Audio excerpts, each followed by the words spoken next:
कार्येषु दासी करणेषु मन्त्री भोजेषु माता शयनेषु रम्भा रूपे च लक्ष्मी क्षमया धरित्री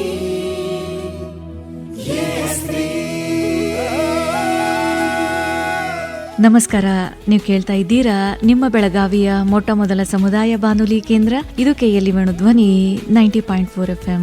ಮಹಿಳಾ ದಿನಾಚರಣೆಯ ಅಂಗವಾಗಿ KLE ಧ್ವನಿ ಅತ್ಯಂತ ಹೆಮ್ಮೆಯಿಂದ ಅರ್ಪಿಸ್ತಾ ಇದೆ ಸ್ತ್ರೀ ಧ್ವನಿ ಸಂಚಿಕೆ 3 ಕಾರ್ಯಕ್ರಮಕ್ಕೆ ಎಂದಿನಂತೆ ಪ್ರೀತಿಯ ಸ್ವಾಗತ ಕೋರ್ತಾ ಇದ್ದೀನಿ. ನಾನು ಅನುಪಮಾ.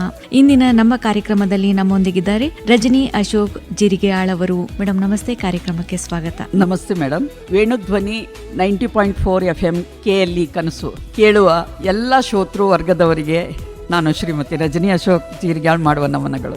ಮೇಡಮ್, ಈಗ ತಾವು ಒಬ್ಬ ಸಾಹಿತಿಯೂ ಹೌದು, ರಂಗಕರ್ಮಿನೂ ಹೌದು, ನಟಿಯೂ ಹೌದು, ಜೊತೆಗೆ ಹಾಡುಗಾರರು, ನೃತ್ಯಗಾರರು, ಇಷ್ಟೆಲ್ಲ ಕ್ಷೇತ್ರಗಳಲ್ಲಿ ಜೊತೆಗೆ ಒಂದು ಸಮಾಜಮುಖಿಯಾಗಿ ತಮ್ಮನ್ನ ತಾವು ತೊಡಸ್ಕೊಂಡಿದ್ದೀರಾ. ಇಷ್ಟೆಲ್ಲ ಕಾರ್ಯಗಳಲ್ಲಿ ಒಂದು ಆಸಕ್ತಿಯಿಂದ ಒಂದು ಕೆಲಸ ಮಾಡ್ತೀರಲ್ವಾ, ಇದು ಹೇಗೆ, ಈ ಆಸಕ್ತಿ ಅನ್ನೋದು ಹೇಗೆ ಬಂತು? ಬಾಲ್ಯದಲ್ಲಿ ಇತ್ತಾ ಹೇಗೆ ಮೇಡಮ್? ಹೌದು ಮೇಡಮ್, ನಾನು ಶಿವಮೊಗ್ಗ ಜಿಲ್ಲೆ ಸಾಗರ ತಾಲೂಕು, ಅದು ಕಾರ್ಗಲ್ ಲಿಂಗನಮಕ್ಕಿ ಜೋಗ ಅಂತ ನೀವು ಕೇಳಿರ್ಬೋದು. ಲಿಂಗನಮಕ್ಕಿ ಅನ್ನುವಂಥ ಊರಲ್ಲಿ ನನ್ನ ಬಾಲ್ಯ. ಅಂದರೆ ನಂದು ಸ್ವಲ್ಪ ಇಲ್ಲಿ ಬಿಜಾಪುರಲ್ಲಿ ಒಂದು ಸ್ವಲ್ಪ, ಆಮೇಲೆ ಲಿಂಗನಮಕ್ಕಿ ಅಂಥೇಳಿ ಶಿವಮೊಗ್ಗ ಜಿಲ್ಲೆ, ಆಮೇಲೆ ಬೆಂಗಳೂರಿನಲ್ಲಿ. ಹೀಗೆ ನಂದು ವಿದ್ಯಾಭ್ಯಾಸ ಎಲ್ಲ ಕಡೆನೂ ಆಯಿತು. ಹೀಗಾಗಿ ಎಲ್ಲ ಮಣ್ಣಿನ ಗುಣಗಳು ಸ್ವಲ್ಪ ನನ್ನೆಲ್ಲ ಅಳವಡಿಸ್ಕೊಂಡಿದ್ದೀನೇನೋ ಅಂತ ನನಗನ್ಸುತ್ತೆ. ಅಷ್ಟೇ ಅಲ್ಲದೆ ನನಗೆ ಒಂದು ಮೊದಲಿಂದನೂ ಒಂದು ಕನಸು ಅಂತಂದರೆ, ನಾನು ಬೇರೆಯವರಾಗಿ ಗುರುತಿಸ್ಕೊಳ್ಳೋಂಗಿಲ್ಲ, ನನ್ನನ್ನೇ ನಾನು ಗುರುತಿಸ್ಕೋಬೇಕು, ನನ್ನ ಹೆಸರಿನಿಂದ ನಾನು ಗುರುತಿಸ್ಕೋಬೇಕು. ಇದು ನನ್ನ ಸಣ್ಣಗಿರುವಾಗಿನ ಕನಸು. ಹಾಗಾಗಿ ನಾನು ಸಣ್ಣಗಿದ್ದಾಗಿನಿಂದಲೂ ಎಲ್ಲ ಕ್ಷೇತ್ರದಲ್ಲೂ ಕೈಯಾಡಿಸ್ತಾನೆ ಬಂದೆ. ಈಗಲೂ ಕೂಡ ಈ ವಯಸ್ಸಿನಲ್ಲೂ ಕೂಡ ನನಗೆ ಇದೇ ಆಸಕ್ತಿದಾಯಕ. ದಿನ ಏನಾದರೂ ಹೊಸತನವನ್ನು ಕಲಿಬೇಕು, ಹೊಸತನವನ್ನು ಮಾಡಬೇಕು ಅನ್ನುವಂಥ ಕನಸು ನನ್ನದು. ಹಾಗಾಗಿ ನಾನು ಈ ಎಲ್ಲ ಕ್ಷೇತ್ರದಲ್ಲೂ ಕೈಯಾಡಿಸ್ಬಿಟ್ಟಿದ್ದೀನಿ. ಯಾಕಂದರೆ ಒಬ್ಬರಿಗೆ ನೀವು ಅಂತಿರಲ್ಲ, ಒಬ್ಬರನ್ನು ನೋಡಿ ನಾವು ಕಲಿಬೇಕು ಅಂಥೇಳಿ, ನಾನು ಎಲ್ಲರನ್ನೂ ನೋಡಿಲ್ಲ, ನನ್ನನ್ನು ನೋಡಿ ನಾನೇ ಕಲಿಬೇಕು ಅನ್ನುವಂಥ ಒಂದು ರೀತಿಯಲ್ಲಿ ನನ್ನಲ್ಲಿ ಆ ಒಂದು ಹುಳ ಅಂತಾರಲ್ಲ, ಆ ಥರ ಇದೆ. ಹಾಗಾಗಿ ನಾನು ಈ ಎಲ್ಲ ಕ್ಷೇತ್ರದಲ್ಲೂ ಕೂಡ ಕೈಯಾಡಿಸ್ತಾ ಇದ್ದೆ. ಅಂದರೆ ಬಾಲ್ಯದಲ್ಲಿಯೇ ಒಂದು ಛಲ ಇತ್ತು, ನಿಮ್ಮನ್ನ ನೀವು ಗುರುತಿಸ್ಕೋಬೇಕು ಅಂತ ಹೇಳಿ ಮೇಡಮ್, ಇಷ್ಟೆಲ್ಲ ಕ್ಷೇತ್ರಗಳಲ್ಲಿ ಆಸಕ್ತಿ ಹೇಗೆ ಮೂಡ್ತಾ ಹೋಯ್ತು ಅಂತ? ನನಗೆ ಸಣ್ಣಗಿದ್ದಾಗ ಭಾಳ ಶೈ ನೇಚರ್ ನಾನು ಮೊದಲಿಂದ. ಆ್ಯಕ್ಚುಲಿ ನಮ್ಮ ತಂದೆಯವರು ಮಿಲ್ಟ್ರಿಯಲ್ಲಿದ್ದರು. ಹಾಗಾಗಿ ಅವರಿಗೆ ಎಲ್ಲರೂ ಹೆಣ್ಮಕ್ಳಿರಲಿ ಗಂಡು ಮಕ್ಕಳಿರಲಿ ಧೈರ್ಯವಾಗಿ ಎಲ್ಲದರಲ್ಲೂ ಮುನ್ನುಗ್ಗಬೇಕು ಅಂತ ನಮ್ಮ ತಂದೆಯವ್ರಿಗೆ ಇಷ್ಟ ಇತ್ತು. ಆದರೆ ನಾನು ಸ್ವಲ್ಪ ದಿವಸ ಅಜ್ಜಿ ಮನೆಯಲ್ಲಿ ಬಿಜಾಪುರದಲ್ಲಿ ಬೆಳೆದಿದ್ದಕ್ಕೆ ನಾನು ಸ್ವಲ್ಪ ಅಜ್ಜಿ ಮನೆಯಲ್ಲಿ ಸ್ವಲ್ಪ ಎಲ್ಲದರಲ್ಲೂ ರಿಸ್ಟ್ರಿಕ್ಷನ್ ಇತ್ತು. ಅಂದರೆ ಹೆಣ್ಮಗು ಎಲ್ಲೂ ಹೊರಗೆ ಹೋಗ್ತಾ ಇರಲಿಲ್ಲ, ಎಲ್ಲೂ ಹೋದರೂ ಅಜ್ಜಿ ಜೊತೆ ಹೋಗಬೇಕು ಬರಬೇಕು. ಆದರೆ ನಮ್ಮ ತಂದೆ ಮನೆಗೆ ಯಾವಾಗ ಬಂದೆ, ನಮ್ಮ ತಂದೆ ಮನೇಲಿ ಬಂದಾಗ ನಮ್ಮ ತಂದೆ ಹಾಗಲ್ಲ. ನಮ್ಮ ತಂದೆಗೆ ಹೆಣ್ಮಕ್ಳು ಅನ್ನೋದು ಭೇದ ಭಾವ ಇಲ್ಲ. ಅಂದರೆ ಹೆಣ್ಮಕ್ಳು ಗಂಡು ಮಕ್ಕಳು ಅಂಥೇಳಿ ಅವ್ರಿಗೇನು ಗೊತ್ತಾ, ಹೆಣ್ಮಕ್ಳು ಅಂತಿರಲಿ ಗಂಡು ಮಕ್ಕಳು ಒಟ್ಟು ಮನುಷ್ಯರು, ಅವ್ರು ಎಲ್ಲದರಲ್ಲೂ ಮುಂದೆ ಬರಬೇಕು. ಹಾಗಾಗಿ ಅವ್ರು ನಮ್ಗೆ ಸಣ್ಣಗಿದ್ದಾಗಿಂದನೂ ಕರ್ಕೊಂಡೋಗಿ ನೀರಲ್ಲಿ ಒಗೆದು ಬಿಡ್ತಿದ್ರು, ಹೋಗ್ರಿ ಈಜು ಹೊಡ್ಕೊಂಬರ್ರಿ ಅಂತೇಳಿ. ಬೆಳಿಗ್ಗೆ 5 ಗಂಟೆ ಆದರೆ ಓಡ್ರಿ ಅಂಥೇಳಿ ನಮ್ಗೆ ಹೇಳ್ತಿದ್ದು. ನಮ್ಮ ಕೈಯಲ್ಲಿ ಆಗಲ್ಲ ಅಂದ್ರೂ ಕೇಳ್ತಾನೆ ಇರಲಿಲ್ಲ. ಮಾಡಬೇಕು, ಬದುಕಿನಲ್ಲಿ ಏನಾದರೂ ಇದ್ದರೆ ಸಾಧನೆ ಮಾಡಬೇಕು, ಇದು ನಮ್ಮ ತಂದೆಯವರ ಪಾಠ. ಹೀಗಾಗಿ ನನಗೆ ಸಣ್ಣಗಿದ್ದಾಗಿಂದ ಒಂದು ಅಂದರೆ ನನಗೆ ಬೈತಾ ಇದ್ರು ಇವರು ಎಲ್ಲ, ಯಾಕಂದರೆ ಅಕ್ಕ ತಂಗಿ ತಮ್ಮ ಎಲ್ಲರೂ ಸ್ವಲ್ಪ ಎಲ್ಲದರಲ್ಲೂ ಇದ್ರು, ನಾನು ಸ್ವಲ್ಪ ಹಿಂದೆ ಉಳಿತಿದ್ದೆ. ಅವ್ರು ನನಗಂತ ಇದ್ರು, ಇದೇನು ಬೂದಿ ಮುಚ್ಚಿದ ಕೆಂಡ ಇದ್ದಂಗೆ, ಇದು ಏನೂ ಇಲ್ಲ, ಇದು ಹಿಂಗ್ಯಾಕೆ ಆಗ್ಬಿಟ್ಟಿದೆ, ಇದೇಂತ ನನ್ನ ಮಗುನ ಇದು ಅಂತ ಅಂತಿದ್ರು. ಆದರೆ ನಿಜವಾಗ್ಲೂ ಈಗ ನಮ್ಮ ತಂದೆಯವರು ಇರಬೇಕಿತ್ತು ಅನಿಸುತ್ತೆ. ಯಾಕಂದ್ರೆ ಅವ್ರು ಎಲ್ಲದಕ್ಕೂ ಖುಷಿ ಪಡ್ತಿದ್ರು. ಅದನ್ನು ನಾನು ಈಗ ಸಾಧನೆ ಮಾಡ್ತಾ ಇದ್ದೀನಿ. ಅವ್ರದ್ದು ಒಂದು ಕನಸುಗಳನ್ನು ನಾನು ಇನ್ನೂವರೆಗೂ ಪೂರ್ತಿ ಮಾಡ್ತಾ ಇದ್ದೀನಿ. ಅದು ನನಗೆ ಹೆಮ್ಮೆ ಇದೆ. ಮೇಡಮ್, ಇವಾಗ ನಾನು ಈಗ ರಜನಿ ಅಶೋಕ್ ಜಿರಿಗೆಯಾಳ್ ಅಂದ್ರೆ ಒಂದು ಮಾತಿದೆ ಅಲ್ವಾ, ಆಡು ಮಟ್ಟದ ಸೊಪ್ಪಿಲ್ಲ ರಜನಿಯವರು, ಕೈಯಾಡದ ಕ್ಷೇತ್ರಗಳಿಲ್ಲ ಅಂತಾನೆ ಹೇಳ್ಬೋದು. ಮೇಡಮ್, ಇಷ್ಟೆಲ್ಲ ಕ್ಷೇತ್ರಗಳಲ್ಲಿ ತಂದೆಯ ಒಂದು ಪ್ರೇರಣೆಯಿಂದ ಮುಂದೆ ಬಂದೆ ಅಂತ ತಾವು ಹೇಳ್ತೀರಾ. ಈಗಿನ ಮಹಿಳೆಯರು ಕನಸುಗಳು ಇರುತ್ತೆ, ಆದ್ರೆ ಅವುಗಳನ್ನ ನನಸು ಮಾಡ್ಕೊಳ್ಳೋದಕ್ಕೆ ಅಷ್ಟಾಗಿ ಅವ್ರಿಗೆ ಅವಕಾಶ ಸಿಗೋದಿಲ್ಲ. ಅದ್ರ ಬಗ್ಗೆ ತಾವೇನು ಹೇಳ್ತೀರಾ ಮೇಡಮ್? ನಿಜವಾಗ್ಲೂ ನೋಡಿದರೆ ನಾನು ತುಂಬ ಪುಣ್ಯವಂತೆ ಅಂತಾನೆ ಹೇಳಬೇಕಿತ್ತು. ಯಾಕಂತಂದರೆ ನನಗೆ ನನ್ನ ಬಾಲ್ಯ ಕಳೆದಿದ್ದು ನನ್ನ ತಂದೆ ತಾಯಿ ಮನೆಯಲ್ಲಿ ಅಂದ್ರೂ ನಮ್ಮ ತಂದೆಯ ಪ್ರೋತ್ಸಾಹ ಬಹಳ ಇತ್ತು. ಈ ಕಡೆ ಗಂಡನ ಮನೆಗೆ ಬಂದೆ. ಗಂಡನ ಮನೆಗೆ ಬಂದಮೇಲೂ ನನ್ನ ಗಂಡ ಡಾಕ್ಟರ್ ಅಶೋಕ್ ಜಿರಿಗ್ಯಾಳ್ ಅಂತ ಹೇಳಿ ಅವರೊಬ್ಬರು ಡಾಕ್ಟರ್, ವೈದ್ಯಕೀಯ ಕ್ಷೇತ್ರದಲ್ಲಿ ಇದ್ದರೂ ಕೂಡ ನನಗೆ ಎಲ್ಲ ರೀತಿಯಲ್ಲೂ ಪ್ರೋತ್ಸಾಹ ಕೊಟ್ಟರು. ಅವ್ರು ಯಾವುದಕ್ಕೂ ಕೂಡ ನನ್ನನ್ನು ಹಿಂದುಳಿಯಕ್ಕೆ ಕೊಡಲೇ ಇಲ್ಲ. ನೀ ಏನು ಮಾಡ್ತೀಯ ಮಾಡು, ನೀ ಏನು, ಯಾಕಂದರೆ ಎಲ್ಲರೂ ಅಂತಾರೆ ಒಂದು ಗಂಡಸಿನ ಹಿಂದೆ ಒಂದು ಹೆಣ್ಣಿರ್ತಾಳೆ ಅಂತ ಹೇಳಿ ಅವಳ ಏಳಿಗೆಗೆ.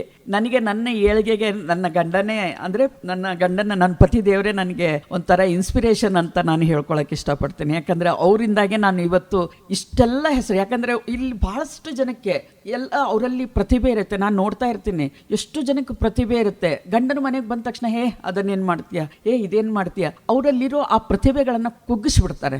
ಆದರೆ ನನ್ನ ಪತಿ ದೇವರು ಹಂಗಿಲ್ಲ, ನೀ ಏನು ಮಾಡ್ತೀಯ ಮಾಡು ಅಂದಿದ್ದಕ್ಕೆ ನಾನು ಇವತ್ತು ನಿಮ್ಮ ಮುಂದೆ ಈ ಥರದಲ್ಲಿ ಇದ್ದೀನಿ. ಇನ್ನೂವರೆಗೆ ನಾನು ಈಗ 60ನೇ ವಯಸ್ಸು ನನಗೆ. ಈ 60ನೇ ವಯಸ್ಸಲ್ಲೂ ಕೂಡ ನಾನು ಇನ್ನೂವರೆಗೆ ಎಲ್ಲ ರೀತಿಯಲ್ಲಿ ನಾನು ಕೆಲಸ ಮಾಡ್ತಾ ಇದ್ದೀನಿ. ನಾನು ಅವರಿಗೆ ಧನ್ಯವಾದಗಳನ್ನು ಹೇಳಕ್ಕೆ ಇಷ್ಟಪಡ್ತೇನೆ. ಖಂಡಿತ ಮೇಡಮ್, ಇನ್ನು ತಾವು ಸಿರಿಗನ್ನಡ ಮಹಿಳಾ ವೇದಿಕೆಯ ಅಧ್ಯಕ್ಷರು ಕೂಡ ಹೌದು. ಮಹಿಳೆಯರಿಗೆ ತಾವು ಇಷ್ಟೊಂದು ಉತ್ಸಾಹಿ ಮಹಿಳೆಯಾಗಿ ಅವರಿಗೆ ಯಾವ ರೀತಿಯ ಉತ್ಸಾಹವನ್ನು ತುಂಬ್ತಾ ಹೋಗ್ತೀರಾ?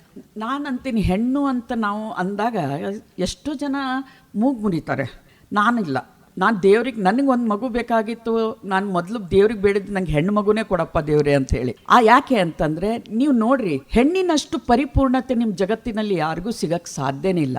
ನೀವು ಅಂತೀರ ಹೆಣ್ಮಕ್ಳು ಅಂತಂದರೆ ಮೊಳಕಾಲು ಕೆಳಗೆ ಅಂತಾರೆ, ಅವ್ರ ಬುದ್ಧಿಮಟ್ಟ ಅಂತ, ಇದೆಲ್ಲ ಸುಳ್ಳು. ಯಾಕಂದರೆ ಒಂದು ಹೆಣ್ಣು ಮನಸ್ಸು ಮಾಡಿದರೆ ಜಗತ್ತನ್ನು ಆಳದಲ್ಲ, ಎಲ್ಲ ಪ್ರಪಂಚವನ್ನೇ ಆಳ್ಬಳ್ಳಲು. ಯಾಕಂದರೆ ಅವಳಲ್ಲಿ ಆ ರೀತಿಯ ಕ್ಷಮತೆ ಇರುತ್ತೆ. ಯಾಕಂದರೆ ನಾವು ನೋಡ್ತಾ ಇರಬೇಕು, ಹಿಂದಿನ ಕಾಲದಲ್ಲಿ ನಾವು ನೋಡಿರಬೇಕು. ನಾವು ಇಲ್ಲಿ ಹೇಗೆ ಕಿತ್ತೂರು ರಾಣಿ ಚೆನ್ನಮ್ಮ ಅಂಥೇಳಿ ನಾವು ಅವರನ್ನು ಇದು ಮಾಡ್ತೀವಿ, ಬೆಳವಡಿ ಮಲ್ಲಮ್ಮನ ಇದು ಮಾಡ್ತೀವಿ. ಅದೇ ರೀತಿಯಲ್ಲಿ ನಮ್ಮ ಚೆನ್ನಭೈರಾದೇವಿ, ನಮ್ಮ ಶಿವಮೊಗ್ಗ ಜಿಲ್ಲೆಯಲ್ಲಿ ಗೇರುಸೊಪ್ಪೆ ಅವರು ಕಾಳು ಮೆಣಸಿನ ರಾಣಿ ಚೆನ್ನಭೈರಾದೇವಿಯವರು 50 ವರ್ಷ ಆಳಿದ್ದಾರೆ, 50 ವರ್ಷ ರಾಜ್ಯಭಾರ ಮಾಡಿದ್ದಾರೆ. ನಮ್ಗೆ ಎಷ್ಟು ಜನಕ್ಕೆ ಗೊತ್ತಿದೆ? ನಾವು ನಮ್ಮ ಇತಿಹಾಸದ ಪುಟಗಳನ್ನು ತೆಗೆದು ನೋಡ್ಬೇಕು. ನಾವು ಅಲ್ಲಿ ಅವ್ರಿಗೆ ಏನೇ ಕಷ್ಟಗಳು ಬರಲಿ, ಸಂಕಷ್ಟಗಳು ಬರಲಿ, ಅವರು ಎದುರಿಸಿ ಕಾಳು ಮೆಣಸು ಆಗಿನ ಕಾಲದಲ್ಲೇ ಪೋರ್ಚುಗೀಸರಿಗೆ ಸರಬರಾಜು ಮಾಡ್ತಾ ಇದ್ರು. ಒಂದು ಕೆಳದಿಯ ಸಂಸ್ಥಾನದಿಂದ ಅವ್ರದ್ದು ಸ್ವಲ್ಪ ಸೋಲಾಯಿತು, ಆದರೆ 50 ವರ್ಷ ರಾಜ್ಯವಾಳಿದ್ದಾರೆ. ಅಷ್ಟೇ ಅಲ್ಲದೆ ಕೆಳದಿ ಚೆನ್ನಮ್ಮ ಅಂತ ಹೇಳಿ ನಾವು ಅಂತೀವಿ, ರಾಣಿ ಮಹಾರಾಣಿಯರೆಲ್ಲ ಸುಖದ ಸುಪ್ಪತ್ತಿಗೆಯಲ್ಲಿ ಬೆಳೆದು ಬಂದಿದ್ದಾರಂತ. ಎಲ್ಲ ಸುಳ್ಳು ನನ್ನ ಪ್ರಕಾರ. ಅವರು ರೇಷ್ಮೆ ಸೀರೆ ಉಟ್ಟು ಬಂಗಾರಪ್ಪ, ಅವ್ರ ನಸೀಬ್ ಎಷ್ಟು ಚೆನ್ನಾಗಿ ಅಂತೀವಿ. ಇಲ್ಲ, ನೀವು ಕೆಳದಿ ಚೆನ್ನಮ್ಮನ ಕಥೆ ಕೇಳಿದರೆ ಕಣ್ಣಾಗ ನೀರು ಬರ್ತದೆ. ಯಾಕಂತಂದರೆ ಅವರ ಗಂಡ ಇವರು ಅಪ್ರತಿಮ ಸುಂದರಿ ಅನ್ನೋದಕ್ಕೆ ಮದುವೆ ಮಾಡ್ಕೊಂಡಿದ್ರು. ಮದುವೆ ಮಾಡಿಕೊಂಡ್ರೆ ಅವ್ರ ಗಂಡ ಒಬ್ಬ ನೃತ್ಯಗಾತಿಯ ಬೆನ್ನು ಹತ್ಕೊಂಡು ತನ್ನ ರಾಜ್ಯಭಾರ ಎಲ್ಲ ಹಾಳು ಮಾಡ್ಕೊತಾರೆ. ಹಾಳು ಮಾಡಿಕೊಂಡ್ರೆ ಏನೂ ಅರಿಯದ, ಏನೋ, ಯಾಕಂದರೆ ಅವ್ರು ಬಡತನದಿಂದ ಬಂದಿರ್ತಾರೆ. ಅವರು ಇದನ್ನ ನೋಡ್ಕೊಂಡು ಅಷ್ಟೇ ಮದುವೆ ಆಗಿರ್ತಾರೆ. ಅವರಿಗೆ ರಾಜ್ಯಭಾರ ಅಂದರೆ ಏನು, ಬದುಕು ಅಂದರೆ ಏನು, ಏನೂ ಗೊತ್ತಿರಲ್ಲ. ಆದರೆ ಆ ಕೆಳದಿಯ ಚೆನ್ನಮ್ಮನವರು ಹೇಗೆ ಸ್ಟ್ರಾಂಗ್ ಅಂತ ನಾವು ಅವರಿಂದ ಎಲ್ಲ ಇನ್ಸ್ಪಿರೇಷನ್ ತಗೋಬೇಕು. ಯಾಕೆಂದ್ರೆ ಅವ್ರ ಗಂಡ ಕುಡಿಯೋ ಚಟಕ್ಕೆ ಬೀಳ್ತಾರೆ, ಒಂದು ಹೆಣ್ಮಕ್ಳ ನೃತ್ಯಗಾತಿಯ ಹಿಂದೆ ಬಿದ್ದು ತನ್ನ ರಾಜ್ಯ ಎಲ್ಲ ಹಾಳು ಮಾಡಿಬಿಡ್ತಾರೆ. ಅವಾಗ ಏನು ಮಾಡಬೇಕು ಅಂತ ಗೊತ್ತಿಲ್ಲದ ಇದ್ದಾಗ ಎಲ್ಲರೂ ಸೇರಿ ನೀವು ಮಾಡ್ರಿ ಅಂದಾಗ ತಾನೇ ಆ ರಾಜ್ಯಭಾರವನ್ನೆಲ್ಲ ತಾನ ತಗೊತಾಳೆ, ತನ್ನ ಕೈಯಲ್ಲಿ ತಗೋತಾಳೆ. ಅಷ್ಟೇ ಅಲ್ಲದೆ ಅವ್ರ ಗಂಡ ತೀರ್ಕೊಂಡ್ಬಿಡ್ತಾರೆ. ಒಂದು ಇದರಲ್ಲಿ ತೀರ್ಕೊಂಡ್ಬಿಟ್ರು ಎಂತೆಂಥವ್ರು ಅವ್ರ ಮೇಲೆ ದಂಡೆತ್ತಿ ಬಂದರು ಅವಳು ಅಂಜಲ್ಲ. ಯಾಕೆ ಅಂದರೆ ಆಗಿನ ಕಾಲದಲ್ಲಿ ಔರಂಗಜೇಬನ್ನ ಎದುರಿಸೋರು ಯಾರೂ ಇರಲಿಲ್ಲ. ಗಂಡಸರು ರಾಜರುಗಳೇ, ಔರಂಗಜೇಬನ್ನ ಎದುರಿಸೋರು ಯಾರೂ ಇರಲಿಲ್ಲ. ಆಗಿನ ಕಾಲದಲ್ಲಿ ಶಿವಾಜಿ ಮಹಾರಾಜರ ಪುತ್ರ ರಾಜಾರಾಮ್ ಅನ್ನುವರು ಇಲ್ಲೆಲ್ಲ ಇದಾಗ್ಬಿಡುತ್ತೆ. ಅವ್ರ ರಾಜ್ಯ ಎಲ್ಲ ಕಸ್ಕೊಂಡಾಗ ಅವರು ರಾಜಾರಾಮ್ ಅವ್ರು ಬೆನ್ನು ಹತ್ಕೊಂಡು ಬರ್ತಾರೆ. ಔರಂಗಜೇಬನ ಸೈನಿಕರು ಬಂದರೆ ಯಾರು ಕೂಡ ಆ ರಾಜಾರಾಮ್ಗೆ ಆಶ್ರಯ ಕೊಡಲ್ಲ. ಆದರೆ ಪುಟ್ಟ ಸಂಸ್ಥಾನವಾದಂತಹ ಕೆಳದಿ ಚೆನ್ನಮ್ಮ ಅವರಿಗೆ ಆಶ್ರಯ ಕೊಡ್ತಾಳೆ. ನನಗೆ ಆಶ್ರಯ ಬೇಡ್ಕೊಂಡು ಬಂದವರಿಗೆ ನಾನು ಕೊಡಲ್ಲ. ಇದು ಹೆಣ್ಣುತನ, ಇದು ತಾಯಿತನ. ಅವಳು ಔರಂಗಜೇಬನ್ನ ಸೋಲಿಸಿ ಅವರನ್ನು ಆಶ್ರಯ ಕೊಡ್ತಾರೆ. ಅಂತಂದರೆ ಹೆಣ್ಣುಮಕ್ಕಳಿಗೆ ಎಷ್ಟು ಅಂದರೆ ನಾವು ಅಂತ ಇರ್ತೀವಿ, ನಾವು ಅವ್ರನ್ನ ಅಷ್ಟೇ ನಾವು ಉದಾಹರಣೆಯಾಗಿ ತೊಗೊಳಂಗಿಲ್ಲ. ನಾವು ಕಾಫಿ ಡೇದು ಇವ್ರನ್ನ ತೊಗೋಬೋದು. ಅವ್ರ ಹೆಂಡತಿ ಹೆದರ್ಕೊಂಡು ಸುಸೈಡ್ ಮಾಡ್ಕೊಂಡ್ಬಿಟ್ರು. ಆದರೆ ಅವ್ರ ಹೆಂಡತಿ ಸ್ವಲ್ಪ ದಿವಸದಲ್ಲೇ ಕೋಟ್ಯಾಂತರ ರೂಪಾಯಿಯನ್ನು ಚುಕ್ತಾ ಮಾಡಿದರು. ಅಂದರೆ ಆ ಹೆಣ್ಮಗಳಿಗೂ ಮನೆ ವ್ಯವಹಾರದ ಏನೂ ಜ್ಞಾನ ಇರಲಿಲ್ಲ. ಯಾಕಂದರೆ ಒಂದು ಸರಿ ಹೆಣ್ಣು ಅನ್ನೋದು ಒಂದು ಸರಿ ಮುಂದೆ ಹೆಜ್ಜೆ ಇಟ್ಲಂತಂದರೆ ಅವಳು ಎಂದಿಗೂ ಹಿಂದೆ ಸರಿಯಾಗಿ ಸಾಧ್ಯನೇ ಇಲ್ಲ ಅಂತ ನನಗೆ ಅನಿಸುತ್ತೆ. ಅಷ್ಟೇ ಅಲ್ಲ, ನೀವು ಬೆಳವಡಿ ಮಲ್ಲಮ್ಮನ ಕಥೆ ಕೇಳ್ತಾ ಇರ್ತೀರಿ. ಬೆಳವಡಿ ಮಲ್ಲಮ್ಮನ ಗಂಡನಿಗೆ ಮೋಸದಿಂದ ಸಾಯಿಸ್ತಾರೆ ಶಿವಾಜಿ ಸೈನಿಕರು. ಆದರೆ ಅವಳು ಯುದ್ಧಕ್ಕೆ ನಿಲ್ತಾಳೆ. ತನ್ನ ಗಂಡ ಸತ್ತಿದ್ರೂ ಎದ್ದು ನಿಂತು ಯುದ್ಧ ಮಾಡಿರ್ತಾಳೆ. ಯುದ್ಧ ಮಾಡಿದಾಗ ಶಿವಾಜಿ ಮಹಾರಾಜರನ್ನೇ ಅವರಿಗೆ ಶರಣಾಗಿ ಸಹೋದರಿ ಅಂತ ಹೇಳಿ ಅವಳಿಗೆ ಎಲ್ಲ ರಾಜ್ಯಭಾರ ವಾಪಸ್ ಕೊಡ್ತಾರೆ. ಯಾಕಂದರೆ ನಮ್ಮಲ್ಲಿರುವಂಥ ಹೆಣ್ಣು ಮಕ್ಕಳ ದಿಟ್ಟತನದಿಂದ. ನಾವು ಅಂತೀವಿ ಹೆಣ್ಮಕ್ಳನ್ನ ನೀವು ಕಡಿಮೆ ಇದರಲ್ಲಿ ಅಂಕದಲ್ಲಿ ನೀವು ಇದನ್ನೇ ಮಾಡಬೇಡ್ರಿ, ಹೆಣ್ಣು ಹುಟ್ಟಿತೆ ಅಂತ ನೀವೆಲ್ಲರೂ ಬೇಸರ ಮಾಡ್ಕೋತೀರಿ, ನನ್ಗೆ ಯಾಕೆ ಅಂತಾನೆ ಗೊತ್ತಾಗಲ್ಲ. ನಾನಿಲ್ಲ, ಈಗ ನಮ್ಮಲ್ಲಿ ನಾವು ಒಂದು ಟ್ರೈನ್ ಮಾಡಿದ್ದೀವಿ, ನಾವು ನಮ್ಮ ಸಿರಿಗನ್ನಡದವರು ಹೆಣ್ಮಕ್ಳು ಹುಟ್ಟಿದ್ರು ನಾವು ಪೇಡೆನೇ ಕೊಡ್ತೀವಿ, ಜಿಲೇಬಿ ಕೊಡಲ್ಲ. ಈಗ ಯಾರೇ ನಮ್ಮ ಮನೇಲಿ ಹೆಣ್ಮಕ್ಳು ಹುಟ್ಟಿದ್ರು, ನಮ್ಮ ಮನೇಲಿ ಲಕ್ಷ್ಮಿ ಹುಟ್ಟಿದಳ, ಧೈರ್ಯವಂತ ಒಂದು ಸಾಹಸಿ ಹುಟ್ಟಿದಾಳೆ, ನನ್ನ ದೇಶದ ಒಂದು ಪ್ರಜೆ ಹುಟ್ಟಿದೆ ಅಂತ ಹೇಳಿ ನಾವು ಹೆಮ್ಮೆ ಪಡ್ತೀವಿ. ಮತ್ತೆ ನಮ್ಮವ್ರಿಗೆ ನಾವು ಅದನ್ನೇ ಹೇಳ್ತೀವಿ, ನೀವು ಹೆಣ್ಮಕ್ಳು ಅಂತ ಹೇಳಿ ಧೈರ್ಯ ಒಟ್ಟ ಕುಗ್ಗಕ್ಕೆ ಹೋಗಬೇಡಿ. ನೀವು ಯಾವಾಗಲೂ ನಿಮ್ಮ ಮನಸ್ಥಿತಿನ ನೀವು ಚೆನ್ನಾಗಿ ಇಟ್ಕೊಂಡ್ಬಿಟ್ಟ ಅಂತಂದ್ರೆ ನಿಮ್ಮನ್ನು ನಾನು ಹೇಳ್ತೀನಿ, ಜಗತ್ತಿನಲ್ಲಿ ಯಾರೂ ಅಲ್ಲಾಡ್ಸೋಕ್ಕಾಗಲ್ಲ. ನೀವು ಅಂತೀರಿ, ಅಯ್ಯೋ ನಾ ಡಿಪ್ರೆಷನ್ಗೆ ಹೋದೆ, ಯಾಕೆ ಡಿಪ್ರೆಷನ್ಗೆ ಹೋಗ್ಬೇಕು, ಅಯ್ಯೋ ನಾ ಟೆನ್ಷನ್ ಮಾಡ್ಕೊಂಡೆ, ಯಾಕೆ ಟೆನ್ಷನ್ ಮಾಡ್ಕೋಬೇಕು. ನಾನು ಅಂತೀನಿ, ಟೆನ್ಷನ್ ಮಾಡೋದ್ರಿಂದ ಅದಕ್ಕೆ ಏನಾದರೂ ನಿಮಗೆ ಪರಿಹಾರ ಸಿಗ್ತದೆ ಅಂದರೆ ನೀವು ಟೆನ್ಷನ್ ಮಾಡ್ಕೊಳ್ಳಿ, ಇಲ್ಲಾಂದ್ರೆ ನೀವು ಅದ್ರಲ್ಲಿ ಉಪಯೋಗ ಇಲ್ಲ ಅಂದಮೇಲೆ ನೀವು ಯಾಕೆ ಟೆನ್ಷನ್ ಮಾಡ್ಕೋತೀರಿ. ಟೆನ್ಷನ್ ಮಾಡ್ಕೋಬೇಡ್ರಿ. ನಾನು ಈ ಬದುಕಲ್ಲಿ ದೇವರು ನನಗೆ ಒಂದು ಸರಿ ಕೊಟ್ಟಿದ್ದಾನೆ ಅಂದರೆ ಈ ಬದುಕನ್ನು ಸಂಪೂರ್ಣವಾಗಿ ಅನುಭವಿಸ್ತೀನಿ, ಸಂಪೂರ್ಣವಾಗಿ ಇದರಿಂದ ನಾನು ಹೊರಗೆ ಬರ್ತೀನಿ ಅಂಥೇಳಿ ನಿಮ್ಮನ್ನು ನೀವು ಮೋಟಿವೇಟ್ ಮಾಡ್ಕೋಬೇಕು, ನಿಮ್ಮನ್ನು ನೀವು ಪ್ರೀತಿಸ್ಕೋಬೇಕು. ನೀವು ಒಂದಲ್ಲ ಒಂದು ದಿವಸ ನೋಡ್ರಿ ಜಗತ್ತನ್ನು ಆಳುವಂಥವ್ರು ಆಗ್ತೀರಿ. ಇದು ನನ್ನ ಮಾತಷ್ಟೇ ಅಲ್ಲ, ಇದು ನಿಜವಾದ ಬರಹ. ಏನಂದರೆ ನಾವು ಧೈರ್ಯ, ಹೆಣ್ಮಕ್ಳು ಧೈರ್ಯ ಕಳ್ಕೊಬಾರ್ದು. ಯಾಕಂದರೆ ನಾವು ನೋಡಿರಿ, ನಮ್ಮ ಈಗೆಲ್ಲ ಇದರಲ್ಲೂ ನೋಡ್ತಾರೆ, ಹೆಣ್ಮಕ್ಳು ಒಬ್ಬ ರಾಜ ಇದ್ದಾನಲ್ಲ, ನನ್ನ ಹೆಂಡತಿ ಸೌಂದರ್ಯಕ್ಕೋಸ್ಕರ ವಾಪಸ್ ಬರ್ತಿದ್ದಂತೆ. ಬಂದಾಗ ಆಕಿ ಸ್ವಂತ ತಲೆನೇ ಕಳೆದ್ಬಿಟ್ಟು ಕೊಟ್ಬಿಡ್ತಾಳೆ.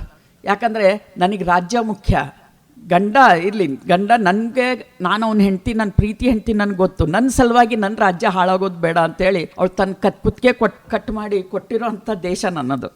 ನಮ್ಮಲ್ಲಿ ಇಷ್ಟು ವೀರ ಹೆಣ್ಮಕ್ಳಿದ್ದಾರೆ, ಶೌರ್ಯವಂತರಿದ್ದಾರೆ. ನಾವು ಆ ಥರ ಹೆಣ್ಮಕ್ಳಾಗೋಣ ಅಂತ ನಾನು ಎಲ್ಲರಿಗೂ ನಿಮ್ಮ ಇದ್ರ ಮೂಲಕ ಹೇಳೋಕ್ಕೆ ಇಷ್ಟಪಡ್ತೀನಿ. ಧೈರ್ಯ ಒಟ್ಟ ಕಳ್ಕೊಬೇಡ್ರಿ, ನಾನು ಮಾಡ್ತೀನಿ ಅನ್ರಿ. ನಿಮ್ಮ ಹೆಣ್ಣು ಮಕ್ಕಳನ್ನು ಕೂಡ ಅದೇ ರೀತಿಯಲ್ಲಿ ಬೆಳೆಸ್ರಿ. ನಿಮ್ಗೆ ಒಂದು ಹೆಣ್ಣು ಹುಟ್ಟಿದೆ ಅಂತಂದರೆ ನನ್ನ ದೇಶವನ್ನು ಸಂರಕ್ಷಿಸುವಂತಹ ಒಂದು ಮಗು ಹುಟ್ಟಿದೆ ಅಂತಾನೆ ಹೇಳ್ಕೊಂಡು ನಿಮ್ಮ ಮಗುನ ಆ ಥರದಲ್ಲೇ ಬೆಳೆಸಿದ್ರೆ ನಿಜವಾಗ್ಲೂ ಆ ಮಗು ನಿಮ್ಗೆ ಹೆಸರು ತರ್ತದೆ. ಅಯ್ಯೋ ನನಗೆ ಹೆಣ್ಣು ಹುಟ್ಟಿತು, ಅಯ್ಯೋ ನನಗೆ ಅಲ್ಲಿ ಹೋಗಬೇಡ, ಅಯ್ಯೋ ನನಗೆ ಇಲ್ಲಿ ಹೋಗಬೇಡ. ನಾವು ಹೆಣ್ಮಕ್ಳನ್ನ ಕಟ್ ಹಾಕಬಾರ್ದು. ನಮ್ಮ ತಂದೆಯವರು ನಾನು ಅಂದಲ್ಲ, ನಾನು ಇವತ್ತು ನಿಮ್ಗೆ ಬೋಲ್ಡಾಗಿ ನಿಮ್ಮ ಹತ್ರ ಮಾತಾಡಬೇಕಾದ್ರೆ ಆ ಶಿಕ್ಷಣ ನನಗಿದೆ.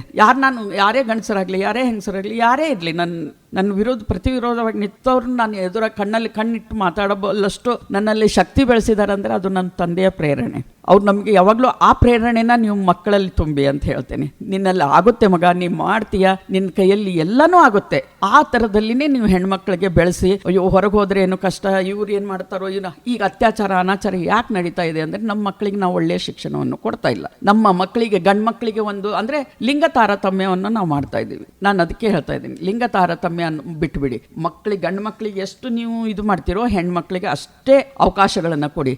ನೋಡ್ರಿ, ಅವರೇ ನಿಮ್ಮನ್ನು ಕಾಪಾಡ್ತಾರೆ ಅಂತ ನಾನು ಹೇಳಕ್ ಇಷ್ಟಪಡ್ತೀನಿ. ಖಂಡಿತ ಮೇಡಮ್. ಅಂದ್ರೆ ತಾವು ತಮ್ಮ ಒಂದು ಸಿರಿಗನ್ನಡ ಮಹಿಳಾ ವೇದಿಕೆಯ ಒಂದು ಎಲ್ಲ ಮಹಿಳೆಯರಿಗೆ ದೇಶಕ್ಕಾಗಿ ಹೋರಾಡಿದಂತಹ ಮಹಿಳೆಯರ ಉದಾಹರಣೆಯನ್ನ ಕೊಡ್ತಾ, ಮಹಿಳೆಗೆ ಒಂದು ಆತ್ಮಶಕ್ತಿ ಅನ್ನೋದು ನಿಸರ್ಗದತ್ತವಾಗಿಯೇ ಬಂದಿದೆ, ಅದನ್ನ ತಾವು ಸರಿಯಾಗಿ ಬಳಸ್ಕೊಳ್ಳಿ ಅನ್ನುವಂತ ಒಂದು ಸಂದೇಶವನ್ನ ನೀಡ್ತಾ ಹೋಗ್ತೀರಾ. ಇನ್ನು ಲೇಖನಗಳನ್ನ ಕೂಡ ಬರೀತೀರಾ, ಸಾಹಿತಿ ಕೂಡ ಹೌದು. ತಾವು ಯಾವ ರೀತಿಯ ಸಾಹಿತ್ಯವನ್ನ ಬರೀತೀರಾ ಮೇಡಮ್? ನಾನು ಎಲ್ಲ ರೀತಿಯಲ್ಲಿ, ನಾನು ಹೇಳಿದ್ನಲ್ಲ, ಇದು ಇಲ್ಲ ಅಂತ ನೀವು ಹೇಳ್ಬಾರ್ದು, ಅದಕ್ಕೆ ನಾನು ಎಲ್ಲ ರೀತಿಯಲ್ಲಿ ಬರಿತೀನಿ.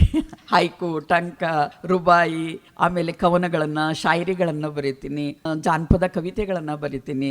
ನನಗಂದರೆ ಕಥೆಗಳನ್ನು ಬರೆದಿದ್ದೀನಿ. ನನ್ನ ಕಥೆ ಒಂದು ಚಲನಚಿತ್ರ ಆಗಿದೆ, ಭೃಂಗದ ಬೆನ್ನೇರಿ ಅಂಥೇಳಿ. ಅದು ಮಂಜುನಾಥ್ ಸರ್ ಅಂಥೇಳಿ ಅವ್ರು ಮಾಡಿದ್ದಾರೆ. ಅದು ಆರ್ಟ್ ಫಿಲ್ಮ್ ಆಗಿದೆ. ಆಮೇಲೆ ನಂದೇ ಕಥೆ ಆಧಾರಿತ, ನಿಮ್ಮ ವೇಣು ಧ್ವನಿಯಲ್ಲೇ ನಂದು ಒಂದು ಕಥೆ ಬಂದಿತ್ತು. ಅದು ಬಹಳ ಜನಕ್ಕೆ ಮುಟ್ಟಿತ್ತು. ಇದು ಬಹಳ ಚೆನ್ನಾಗಿದೆ ಅಂತ ಎಲ್ಲರೂ ಅಂದಿದ್ದಕ್ಕೆ ನಾನು ಅದನ್ನು ರಕ್ಷಾಬಂಧನ್ ಅಂಥೇಳಿ ಕಿರುಚಿತ್ರವನ್ನು ಮಾಡಿದ್ದೀನಿ. 4 ಕಿರುಚಿತ್ರಗಳನ್ನು ನಂದೇ ಕಥೆ ಆಧಾರಿತ ನಾನು ಮಾಡಿದ್ದೀನಿ. ಒಂದು ನೀನ್ಯಾರೇ, ಬಿಸಿ ಲೈಫ್ ಅಂಥೇಳಿ, ರಕ್ಷಾಬಂಧನ್ ಅಂಥೇಳಿ, ಆಮೇಲೆ ಕರಿಮೋಡ ಅಂಥೇಳಿ. ಇನ್ನು ಮುಂದಿನ ಪ್ರಾಜೆಕ್ಟ್ ಎಲ್ಲ ಇನ್ನೂ ಇದೆ. ಒಂದು ಇದಕ್ಕೆ ನನಗೆ ಅವಾರ್ಡು ಕೂಡ ಬಂದಿದೆ, ಚಲನಚಿತ್ರ ಪ್ರಶಸ್ತಿ ಬಂದಿದೆ, ರಕ್ಷಾಬಂಧನ್ ಅಂಥೇಳಿ. ಅದಕ್ಕೆ ನನಗೆ ಒಂದು ಅವಾರ್ಡು ಬಂದಿದೆ. ಮತ್ತು ಕಥೆ ಕವನಗಳನ್ನು ನಾನು ಎಲ್ಲ ಪೇಪರ್ಗಳಿಗೆ ಇದಕ್ಕೆ ಕಳಿಸ್ತಾ ಇರ್ತೀನಿ. ಮತ್ತು ಅಷ್ಟೇ ಅಲ್ಲದೆ ನಾನು ವೈಯಕ್ತಿಕ ಯಾವುದು ಪುಸ್ತಕ ವಿಮರ್ಶೆ ಆಗಲಿ, ಆಮೇಲೆ ಯಾರೇ ಪ್ರಸಿದ್ಧ ಲೇಖಕರಾಗಲಿ ಅವ್ರ ಬಗ್ಗೆನೂ ಕೂಡ ಬರಿತಾ ಇರ್ತೀನಿ. ಹೀಗಾಗಿ ನನ್ನದು ಬರವಣಿಗೆ ಬಹಳಷ್ಟು ವಿಸ್ತಾರವಾಗಿದೆ. ಖಂಡಿತ ಮೇಡಮ್. ಸ್ನೇಹಿತರೆ, ನೀವು ಕೇಳ್ತಾ ಇದ್ದೀರಾ, ಇದು KLE ಧ್ವನಿ 90.4 FM. ನಮ್ಮ ಇಂದಿನ ಮಹಿಳಾ ದಿನಾಚರಣೆಯ ಅಂಗವಾಗಿ ಸ್ತ್ರೀ ಧ್ವನಿ ಸಂಚಿಕೆ 3 ಕಾರ್ಯಕ್ರಮದಲ್ಲಿ ನಮ್ಮೊಂದಿಗಿದ್ದಾರೆ ರಜನಿ ಅಶೋಕ್ ಜಿರ್ಗ್ಯಾಳ್ ಅವರು. ಕಾರ್ಯಕ್ರಮದಲ್ಲಿ ಈಗ ಚಿಕ್ಕದೊಂದು ವಿರಾಮ. समझे आपकी हर हेल्थ प्रॉब्लम्स की बात, वर्ल्ड क्लास ट्रीटमेंट हर दिन और रात, केएलई का हाथ आपके साथ, आपके साथ। KLE Society's Dr. Prabhakar Kore Super Speciality Hospital. Cure for all health related problems. Experienced doctors and ultra modern facilities के साथ KLE Society's Dr. Prabhakar Kore Super Speciality Hospital and Medical Research Center, Nehru Nagar, Belagavi. Call 08312 473777. KLE ಕನಸು ನನಸದ ವೇಣುಧ್ವನಿ, ವೇಣುಧ್ವನಿ. ಮತ್ತೆ ಪ್ರೀತಿಯ ಸ್ವಾಗತ ಕಾರ್ಯಕ್ರಮಕ್ಕೆ. ನೀವು ಕೇಳ್ತಾ ಇದ್ದೀರಾ, ಇದು KLE ವೇಣುಧ್ವನಿ 90.4 FM ಸ್ತ್ರೀ ಧ್ವನಿ ಸಂಚಿಕೆ 3 ಕಾರ್ಯಕ್ರಮದಲ್ಲಿ ನಮ್ಮೊಂದಿಗಿದ್ದಾರೆ ಶ್ರೀಮತಿ ರಜನಿ ಅಶೋಕ್ ಜಿರ್ಗಿಹಾಳ್ ಅವರು. ಮೇಡಮ್, ಇವಾಗ ತಾವ್ ಹೇಳ್ತಾ ಇದ್ರಿ ಎಲ್ಲ ಸಾಹಿತ್ಯ ಪ್ರಕಾರದಲ್ಲೂ ಕೈಯಾಡಿಸ್ಬಿಟ್ಟಿದ್ದೀನಿ ಅಂತ. ಇವಾಗ ನಮಗಾಗಿ ಯಾವುದಾದ್ರೂ ಒಂದು ಕಾವ್ಯವನ್ನ ಅಥವಾ ಶಾಯರಿಯನ್ನ ಅಥವಾ ಚುಟುಕನ್ನ. ನಾನು ಕಾವ್ಯನೂ ಹೇಳ್ತೀನಿ, ಶಾಯರಿನೂ ಹೇಳ್ತೀನಿ, ಒಂದು ಹಾಡನ್ನು ಕೂಡ ಹೇಳ್ತೀನಿ. ಖಂಡಿತ ಮೇಡಮ್. ಹಾಡು ಒಂದು ಕಡೆ ಕೇಳಿದ ಹಾಡೋದು ನನಗಿಷ್ಟವಾಗಿತ್ತು. ಕೊಲ್ಲುವುದಾದರೆ ಕೊಂದು ಬಿಡು, ಹೀಗೆ ಕಾಡಬೇಡ, ಗಾಯಗೊಂಡಿರುವ ಹೃದಯವಿದು ಚೆಲ್ಲಾಟವಾಡಬೇಡ, ಗೆಳತಿ ಓ ನನ್ನ ಗೆಳತಿ, ಓ ನನ್ನ ಗೆಳತಿ, ಕೊಲ್ಲುವುದಾದರೆ ಕೊಂದು ಬಿಡು, ಹೀಗೆ ಕಾಡಬೇಡ, ಗಾಯಗೊಂಡಿರುವ ಹೃದಯವಿದು ಚೆಲ್ಲಾಟವಾಡಬೇಡ,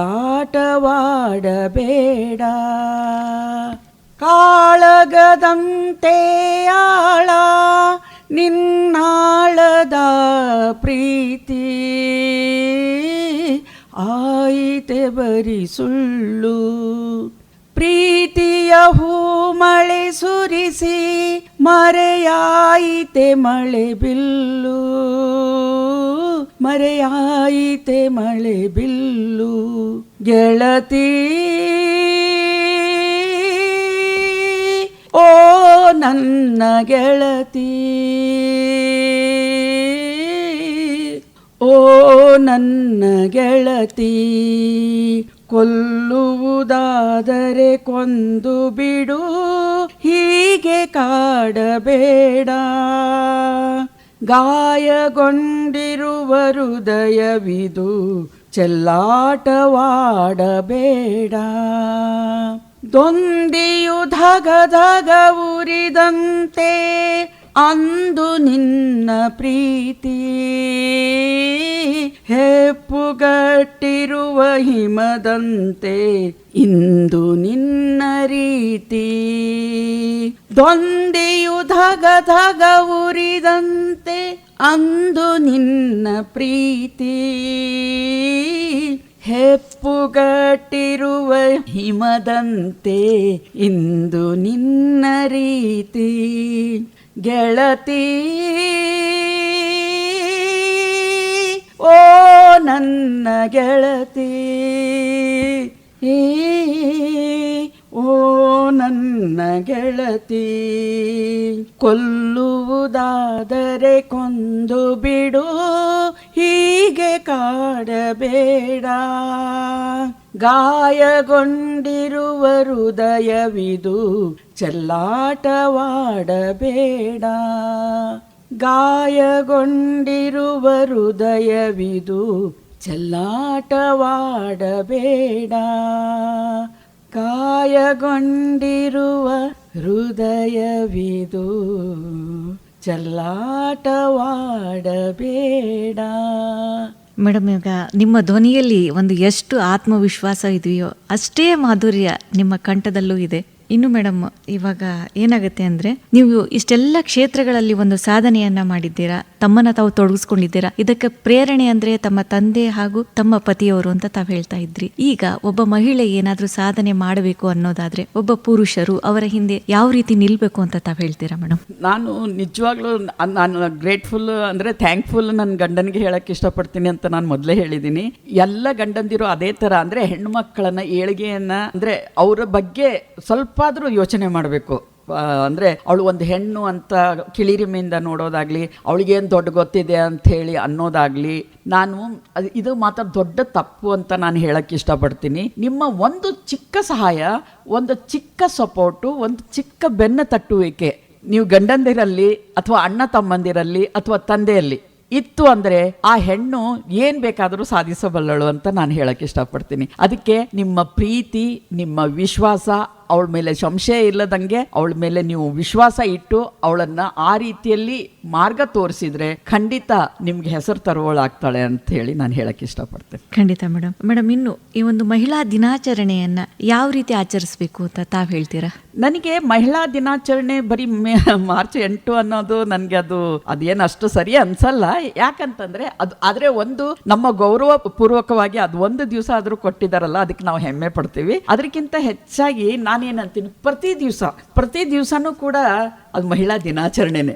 ಬೆಳಗ್ಗೆ ಎದ್ದಾಗಿಂದ ಕಸ ತೆಗೆಯೋದ್ರಿಂದ ಹಿಡಿದು, ರಂಗೋಲಿ ಹಾಕೋದ್ರಿಂದ ಹಿಡಿದು, ನಾಷ್ಟ ಮಾಡೋದರಿಂದ ಹಿಡಿದು, ಮಕ್ಕಳನ್ನ ಸಂಭಾಳಿಸೋದರಿಂದ ಹಿಡಿದು, ಅತ್ತೆ ಮಾವನ ಸಂಭಾಳಿಸೋದರಿಂದ ಹಿಡಿದು, ಗಂಡನ ಸಂಭಾಳಿಸೋದರಿಂದ ಹಿಡಿದು, ಮೈದನ ನಾದನಿಯರು ಎಲ್ಲರನ್ನೂ ಸಂಭಾಳಿಸೋದ್ರಿಂದ ಹಿಡಿದು ಮಹಿಳೆ ತನ್ನ ದಿನಾಚರಣೆಯನ್ನು ಆಚರಿಸ್ಕೋತಾ ಇರ್ತಾರೆ. ಯಾಕಂದ್ರೆ ಅವಳಿಗೆ ಒಂದ್ಸರಿ ನೀವು ಬಂದು ಆಹಾ ನೀನು ಎಷ್ಟು ಚೆನ್ನಾಗಿ ಮಾಡಿದ್ಯಮ್ಮ ಅಡಿಗೆ ಅಂತಂದ್ರಾಗ್ಲಿ, ಆಹಾ ನೀ ಇವತ್ತು ಚಂದ ಕಾಣ್ತಾ ಇದೆಯಾ ಅಂತಂದಾಗ್ಲಿ, ಅಷ್ಟೇ ಸಾಕು ಅವಳಿಗೆ. ನೀವು ಯಾಕಂದ್ರೆ 24 hours ಅವಳು ದುಡಿಯೋಂಥ ಹೆಣ್ಮಗಳು, ಅವಳು ಎಂದೂ ಕೂಡ ನನಗೆ ಇಷ್ಟೇ ದುಡ್ಡು ನನಗೋಸ್ಕರ ಸಪ್ರೇಟ್ ಆಗಿ ನಾವು ಅಂದ್ರೆ ಸಂಬಳ ಇಲ್ಲದ ದುಡಿಯೋಂಥವಳು ಅಂದ್ರೆ ನಾ ಹೆಣ್ಮಕ್ಳೇ ಮನೆಯಲ್ಲಿ. ಯಾಕಂದ್ರೆ ಅವಳಲ್ಲಿ ನಾವು ಈಗ ನೋಡ್ರಿ ಎಲ್ಲರೂ ಹೇಳ್ತಾರಲ್ಲ, ಒಂದು ಹೆಣ್ಣಿಗೆ ಯಾವಾಗ ನೀವು ಗೌರವ ಕೊಡ್ತಿರೋ ಆ ಗೌರವ ಯಾವಾಗ ನಿಮ್ಮ ಮನೆತನದಲ್ಲಿ ಇತ್ತು ಅಂತಂದ್ರೆ ನಿಜವಾಗ್ಲೂ ನಿಮ್ಮ ಮನೆ ತುಂಬಾ ಏಳಿಗೆ ಆಗುತ್ತೆ ಅಂತ ಹೇಳಿ. ಅದಕ್ಕೆ ನಾನು ಅಂತ ಇರ್ತೀನಿ, ನೀವು ಹೆಣ್ಣು ಮಕ್ಕಳನ್ನ ಗೌರವಿಸಿರಿ. ಗೌರವ ಅಷ್ಟೇ ಬೇಡ್ತಾರ ಅವ್ರು, ಮತ್ತೇನು ಬೇಡೋದಿಲ್ಲ.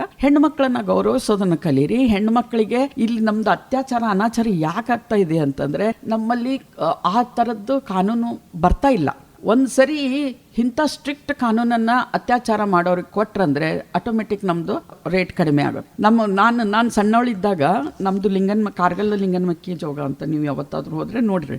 ಲಿಂಗನಮಕ್ಕಿ ನಮ್ಗೆ ಅವಾಗ ಗಾಡಿಗಳ ವ್ಯವಸ್ಥೆ ಬಹಳ ಕಡಿಮೆ ಇತ್ತು. ಏನಾದರೂ ಇತ್ತಂದರೆ ನಡ್ಕೊಂಡು ಹೆಚ್ಚು ಓಡಾಡಬೇಕಾಗ್ತಿತ್ತು. ಇಲ್ಲಾಂದ್ರೆ ಅವಾಗ ಆಟೋ ಪಾಟೋನೂ ಇರಲಿಲ್ಲ.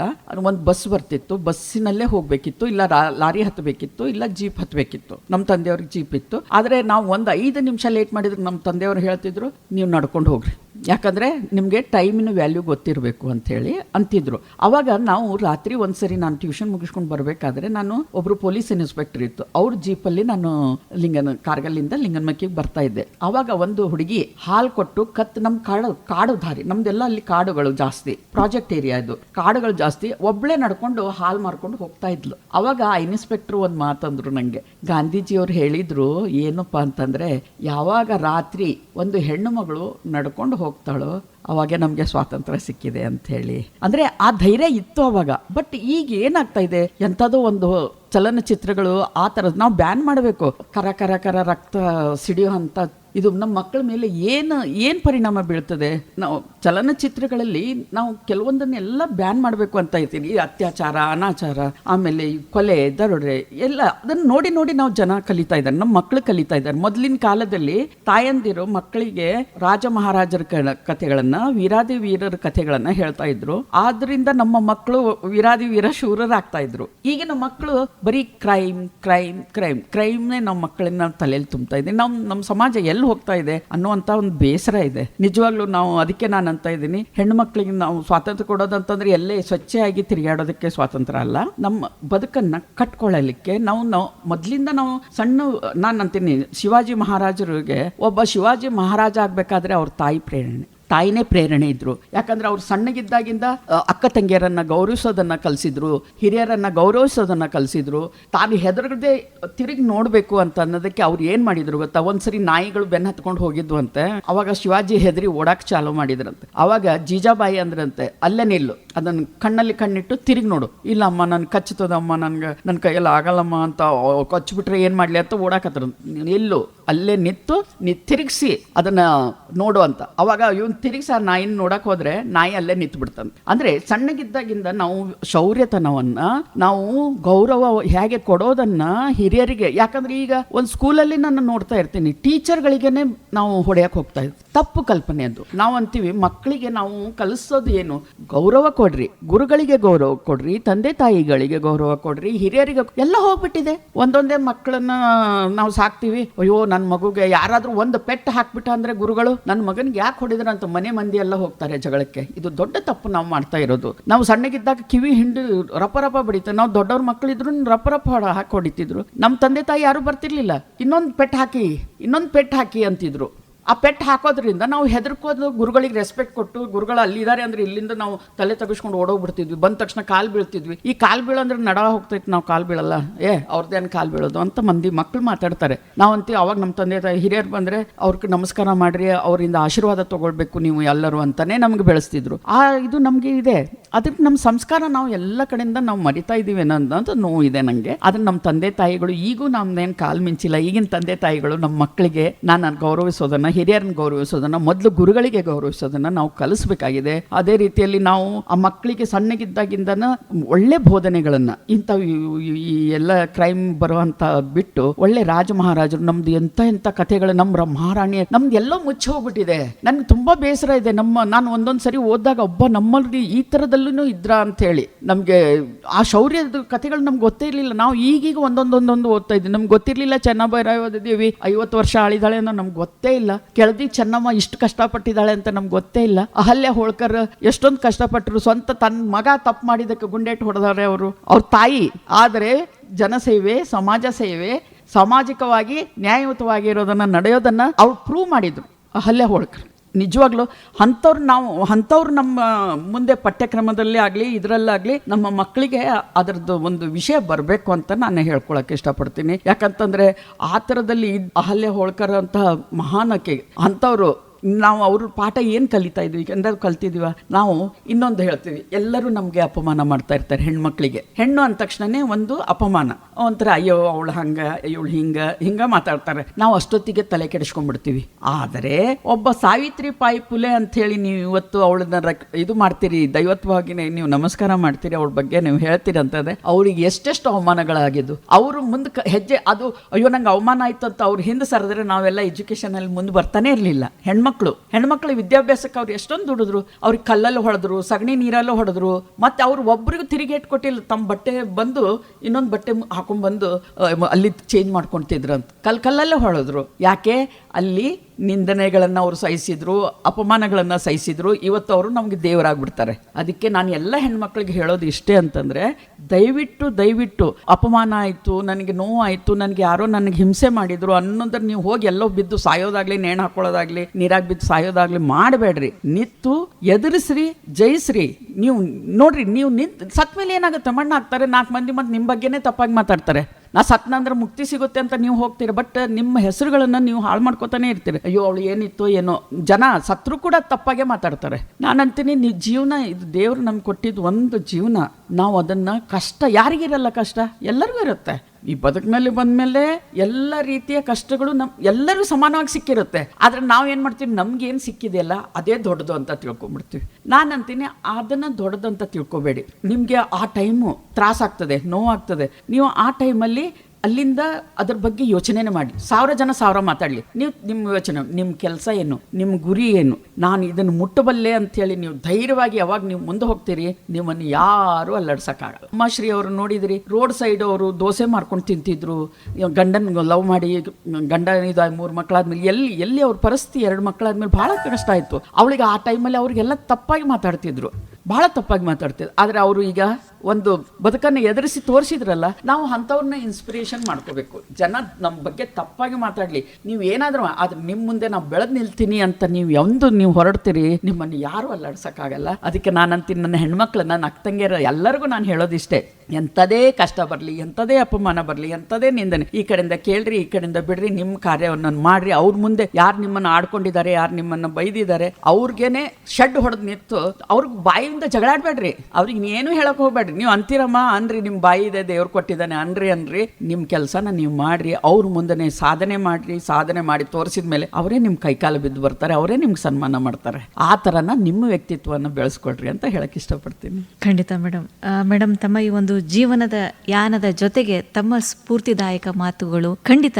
ನಮ್ಮ ಕೇಳುಗರಿಗೆ ಸ್ಫೂರ್ತಿಯಾಗುತ್ತೆ. ನಮ್ಮ ಕಾರ್ಯಕ್ರಮಕ್ಕೆ ತಮ್ಮ ಒಂದು ಅತ್ಯಮೂಲ್ಯವಾದ ಸಮಯವನ್ನು ನೀಡಿದ್ದಕ್ಕೆ ಧನ್ಯವಾದಗಳು ಮೇಡಮ್. ಧನ್ಯವಾದಗಳು ಮೇಡಮ್. ನನಗೆ ವೇಣುಧ್ವನಿಗೆ ಮಂಜುನಾಥ್ ಸರ್ ಅವರು ಕರೆದಿದ್ದಾರೆ, ಮತ್ತೆ ನೀವು ಒಳ್ಳೆ ನನಗೆ ಇಂಟರ್ವ್ಯೂ ತಗೊಂಡ್ರಿ. ನಿಮ್ಗೆಲ್ಲರಿಗೂ ನಾನು ಕರೆದು ಇಲ್ಲೊಂದು ನನ್ನ ಮಾತುಗಳನ್ನು ಆಲಿಸೋದಕ್ಕೆ ನಿಮಗೆ ಮತ್ತೆ ಎಲ್ಲ ಕೇಳುಗ ಶ್ರೋತೃಗಳಿಗೆ ನಾನು ಧನ್ಯವಾದಗಳನ್ನು ಹೇಳಕ್ಕೆ ಇಷ್ಟಪಡ್ತೀನಿ. ಧನ್ಯವಾದಗಳು. कार्येषु दासी करणेषु मन्त्री भोजेषु माता शयनेषु रम्भा रूपे च लक्ष्मी क्षमया धरित्री ये स्त्री. ಸ್ನೇಹಿತರೆ, ಇದಾಗಿತ್ತು ನಮ್ಮ ಇಂದಿನ ಅಂತಾರಾಷ್ಟ್ರೀಯ ಮಹಿಳಾ ದಿನಾಚರಣೆಯ ಅಂಗವಾಗಿ ಸ್ತ್ರೀಧ್ವನಿ ಸಂಚಿಕೆ 3 ವಿಶೇಷ ಕಾರ್ಯಕ್ರಮದಲ್ಲಿ ನಮ್ಮೊಂದಿಗಿದ್ದಂತಹ ಅತಿಥಿಗಳು ರಜನಿ ಅಶೋಕ್ ಜಿರ್ಗ್ಯಾಳ್ ಅವರು. ಮತ್ತೊಬ್ಬ ಅತಿಥಿಯೊಂದಿಗೆ ಮತ್ತೆ ಭೇಟಿ. ಹೀಗೆ ಕೇಳ್ತಾ ಇರಿ, ಇದು KLE ವೇಣುಧ್ವನಿ 90.4 FM. ನಮಸ್ಕಾರ.